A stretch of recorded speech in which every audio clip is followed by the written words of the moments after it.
Olunaku olw'eggulo ssentebe w'ekibiina kya NRM era omukulembeze w'eggwanga General Kaguta Museveni yaguddewo olukuŋŋaana olw'okulonderako obukiiko obw'enjawulo obw'oku ntikko mu kibiina kino.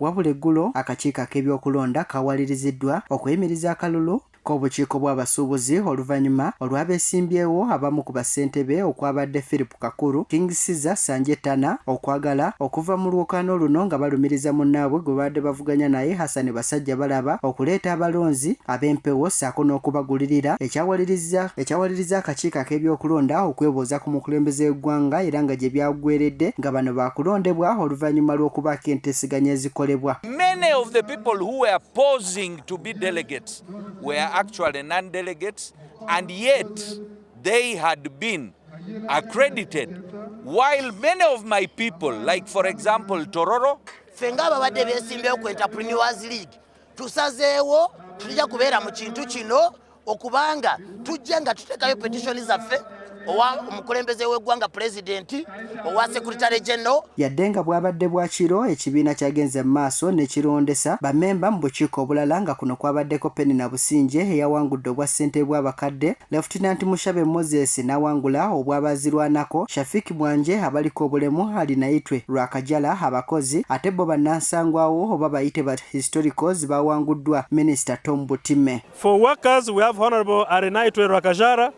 At the moment is the MP representing workers, but he has been elected as the chairperson of the Workers' League.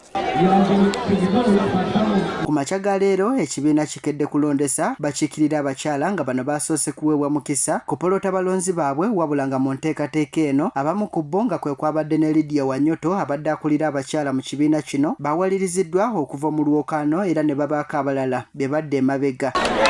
Oluvannyuma bano bagenze mu maaso n'okulonda okwabadde okw'okusimba mugongo era nga gye byaggweredde nga Kobusinje Audrey awangudde banne n'obululu 1,108, Mwasatu Munana Nadirwa Farida Kibowa n'obululu 67 n'abalala ne bagoberera.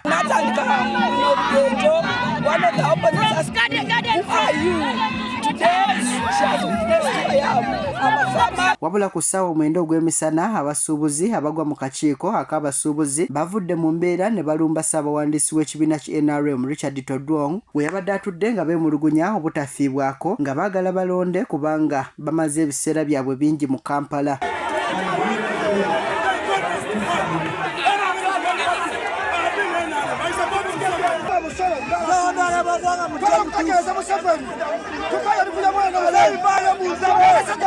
Bano balemeddeko ne bamugoberera yonna gye yabadde agenda nga balaga nga bwe baagala okulonda era nga bano poliisi ye yabakkakkanyizza. Ssaabawandiisi w'ekibiina kino Richard Todwong ayogedde bw'ati ku mbeera eno. It's already with our legal department, and yesterday we made mention that elections of the Entrepreneurs League has been a petition, so we are reviewing the petition.